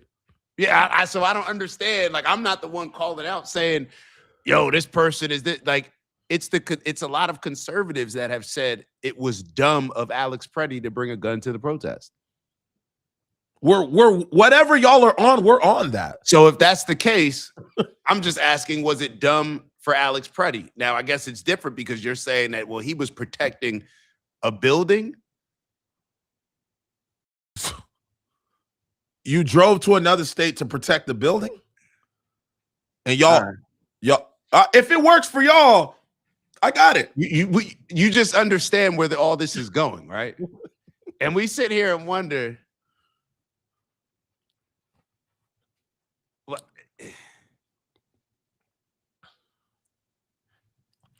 you know what I realized with you, Paula?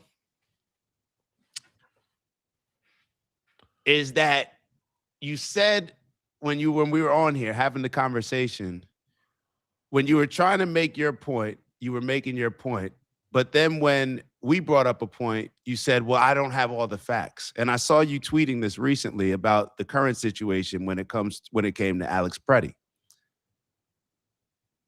You pick and choose when to have certain arguments based on, well, I don't have all the facts. I'm waiting for them to put out more video on Alex Pretti to hopefully have this more aligned with how I want to see it rather than just how we're actually seeing it.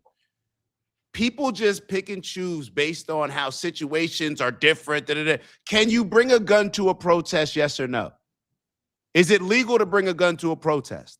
It's legal to bring a gun to a protest. Okay, cool. So why are people saying that it's dumb to bring a gun to a protest? I've seen multiple protests. Matter of fact, we had Rand Paul just on here. And this is the thing. Do y'all call out all these protests when there's the white bikers here bringing the guns? And do you say that that's dumb for them to bring the guns to the protest? Rand Paul just spoke on this. Hold on. Rand Paul guns at protest. I think it was, damn, I must have been like on a Rand Paul run. Hold on, let me see. I hope I could find this video, bro. Hold on, I hope I could find it.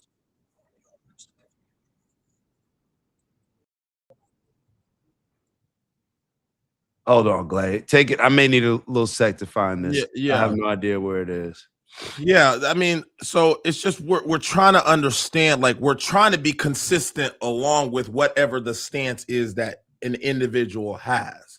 If your stance is that Alex is an idiot, why would he bring a gun? Look what he did to himself. Our response is, oh, okay, Alex could be an idiot, but it wasn't unlawful. Does that determine why he died? You're going to say no. Evan, I don't know what you're talking about resisting arrest. The man was on his elbows damn near doing a fucking plank with 6 officers around. I don't know why on earth it would require 10 shots, 6 officers to get a man that couldn't have been more than 170 pounds down to the ground. But you find this, we're just, it's, why are we not just being split decision, a clean canvas when we make these decisions? You can say Kyle is right or wrong. You can say this situation is right or wrong. But when we ask you the reasonings, they're not congruent with the situations at all.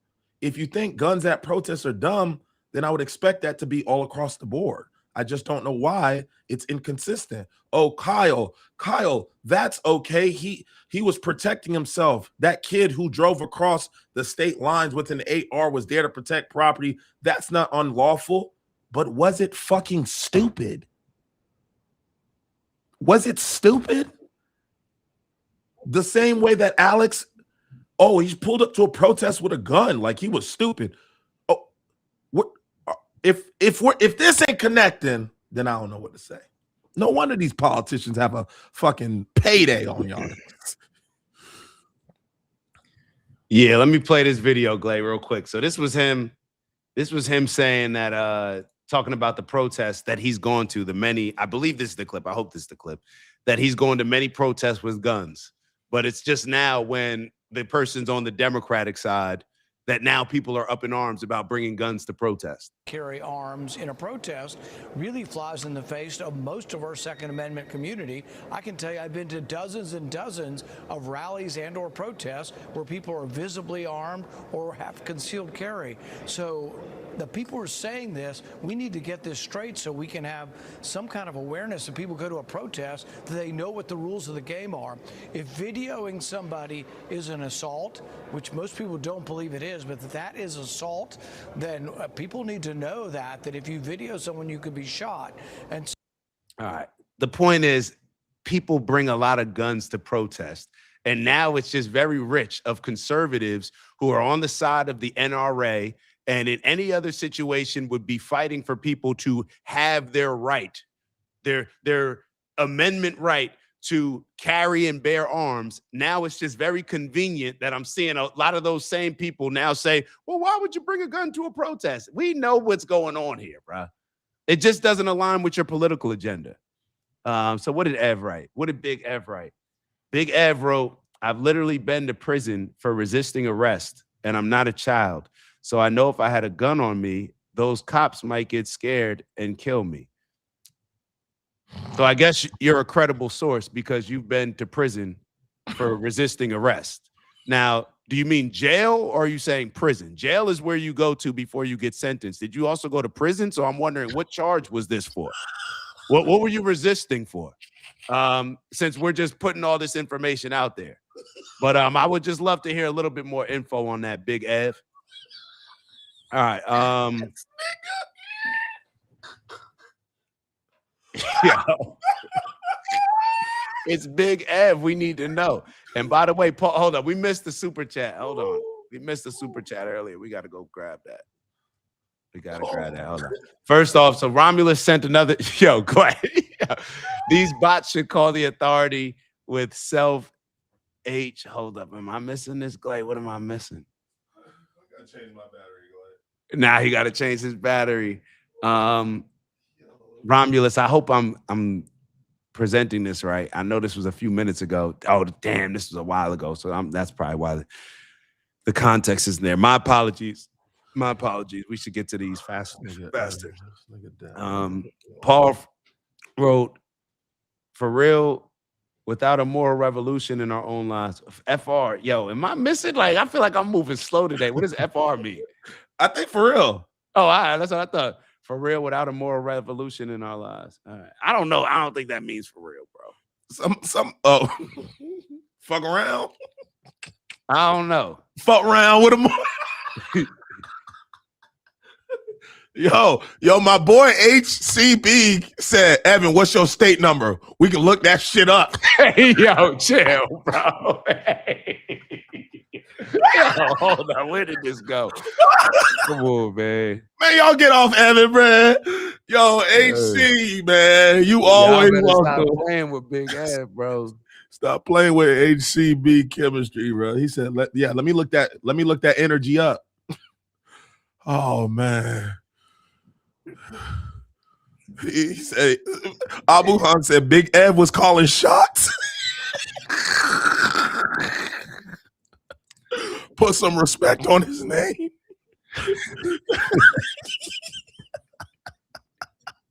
Hey, yo, chill out. This ain't the combo I'm trying to have.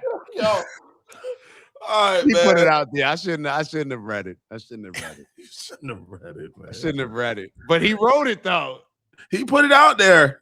Hey, y'all know, you know Sugar Free? You know who Sugar Free is? Nah. The artist, the music artist. Mm-mm. He's a retired pimp. And he a retired pimp. You got to check him out on YouTube. Oh Lord. He always say, I ain't right the motherfucker. He's talking about he's talking about pimping. He'd be like, yeah, I ain't right the motherfucker. I just read the book. I know. I feel the energy you talking about. You know what I'm saying? Yeah, that don't type blame of me. I just read it. Like that's that pimp energy. I'm just reading it, bro. Hell yeah, reading it, bro. It's all love. It's all love. It's all love. Even though you called me the N word, you still my brother, Ev. You still my brother, man. Regardless whether you like it or not. Hold on. He said he been in prison. Hold on. Yo,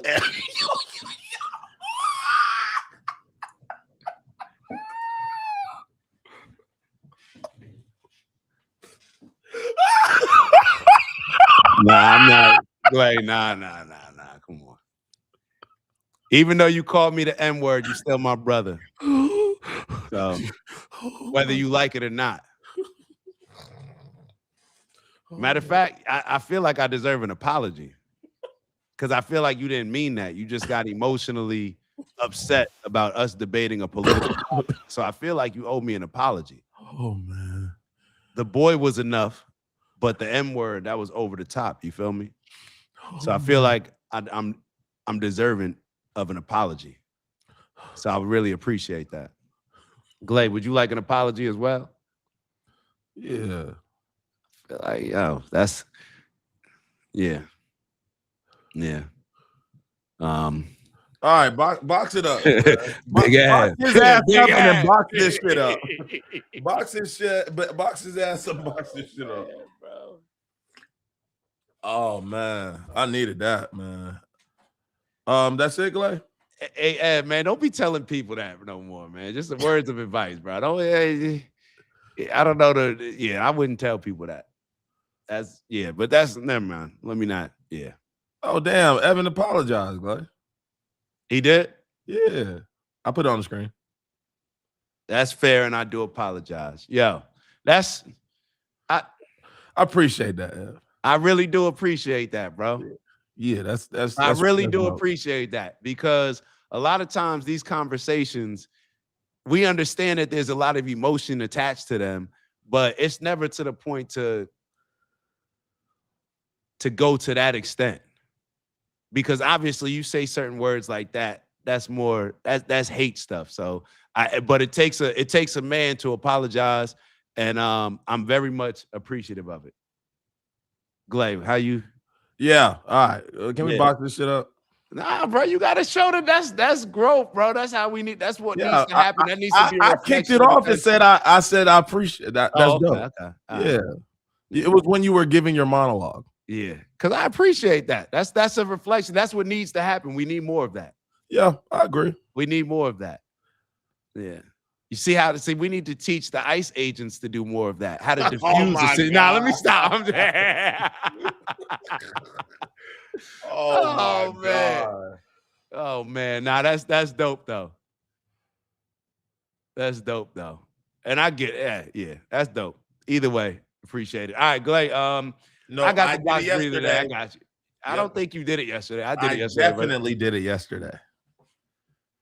Are you sure about that? I'm not sure. All right, because I'm sure. pretty positive that I did it yesterday. I'm definitely not sure. It's all good. I got it. All right. So most important part of the show is y'all just saw, some dope energy finishing out the show.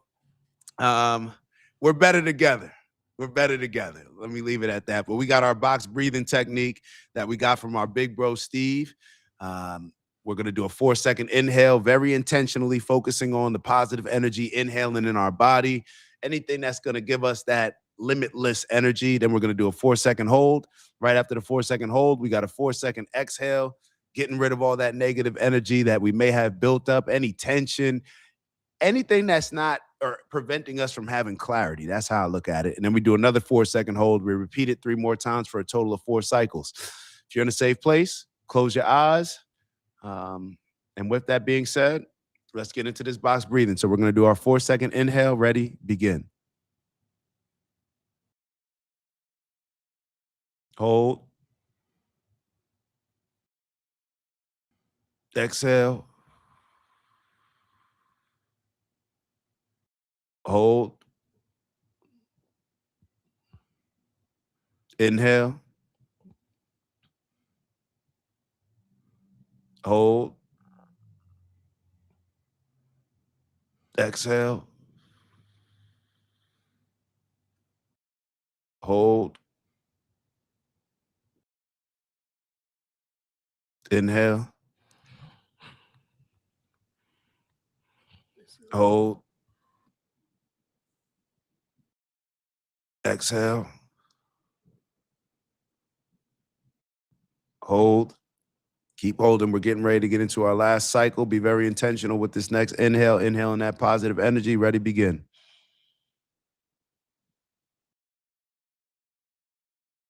Hold. Keep holding. Y'all know what we do on that last exhale, getting rid of all that negative, limiting energy, whatever's holding us back. Get rid of it. Exhale, go. Hold.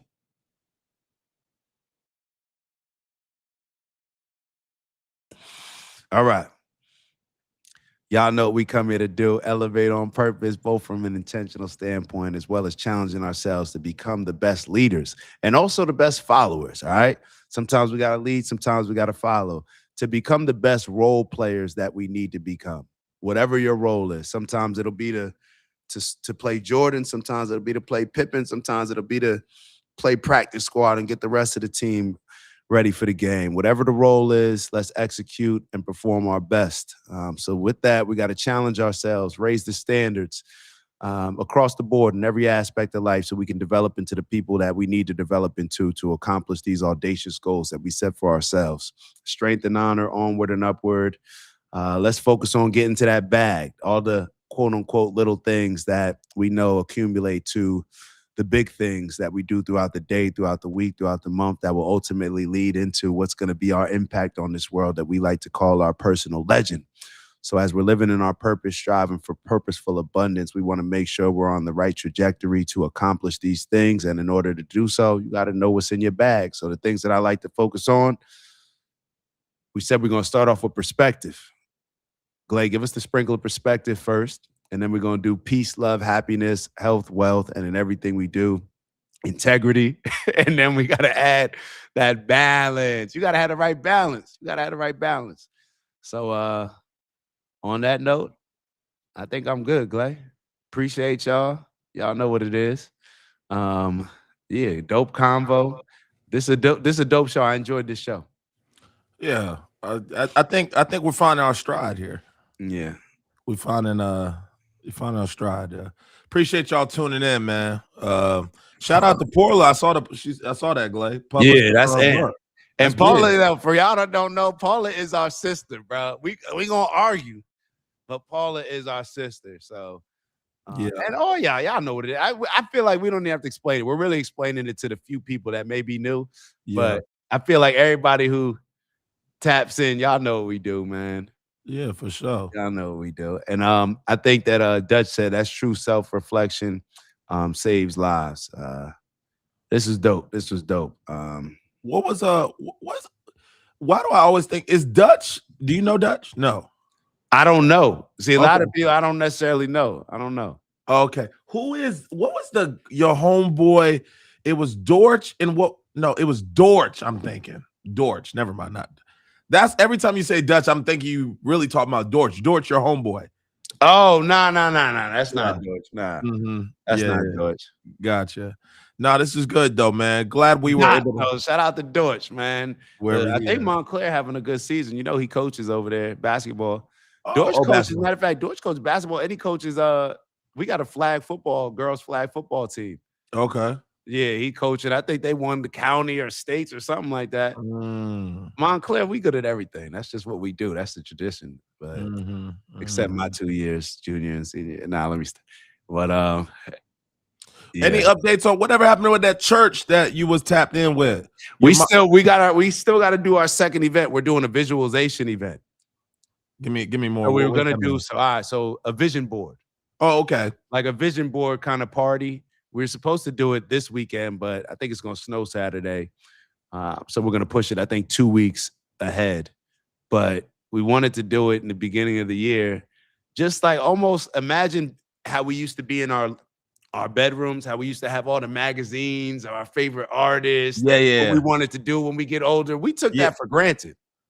So now what we want to create, just a dope vision board. One of the ladies there, shout out to Simone, Trinity Presbyterian Church, Montclair, New Jersey.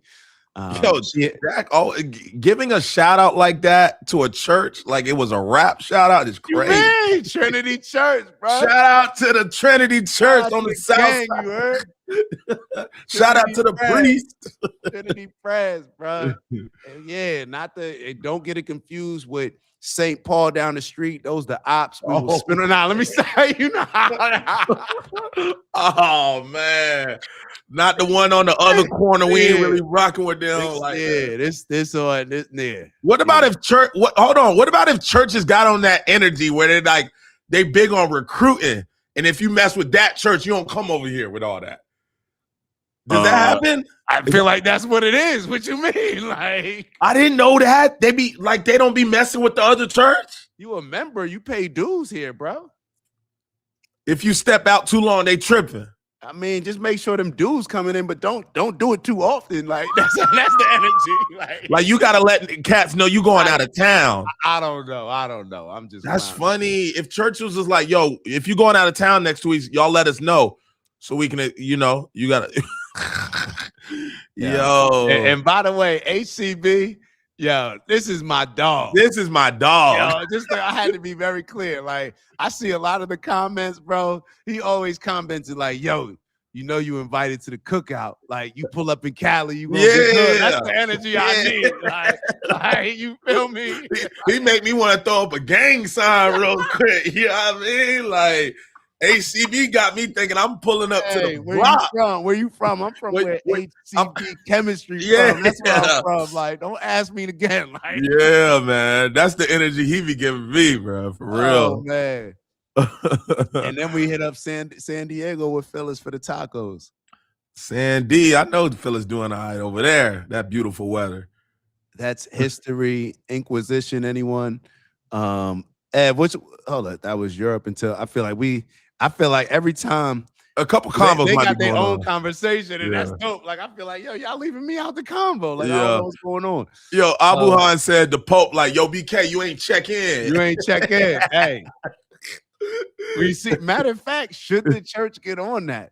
If the church was going, I mean, it could be, yo, we holding, you got to stand on business. These are principles. Yeah. If you violate these principles, you getting DP'd, bro. Yeah, you got to go to that church over there. Like, or you need to come here and get belt to butt a little bit, and tighten up a little bit. That wall sit. Put your ass in a wall sit. And I actually would rock with the church more if they did that, bro. And we need the dues at the beginning of the year. The dues. We need dues on the first and no dues. No dues. No dues. How they gonna keep that motherfucker up?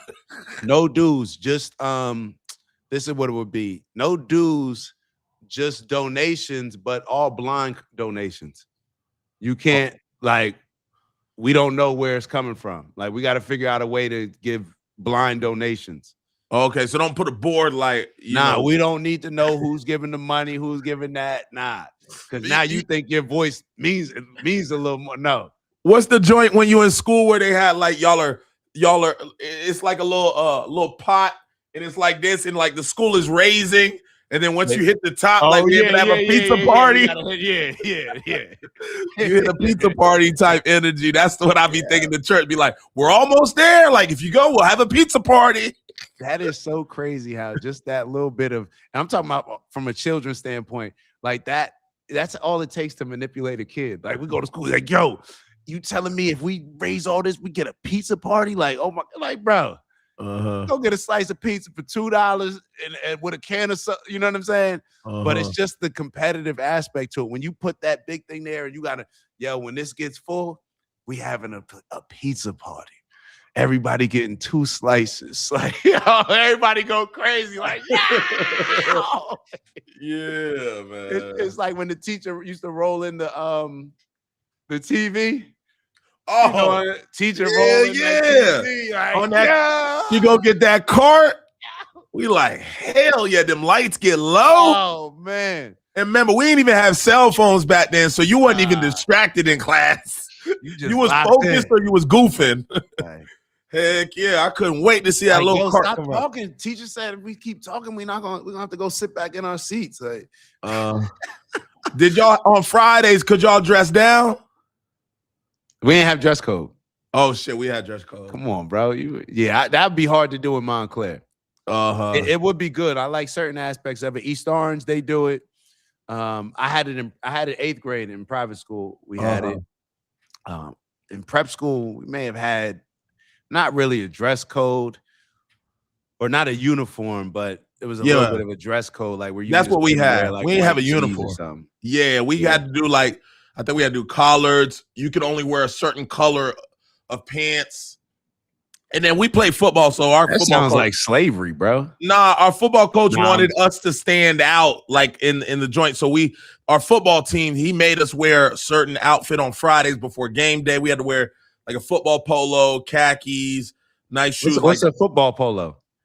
Or not a football, like just a polo, but like from the football team. I got you. Yeah, like Dunwoody football. And then we had to wear pants, and then we had to wear et cetera, et cetera. Y'all had a program.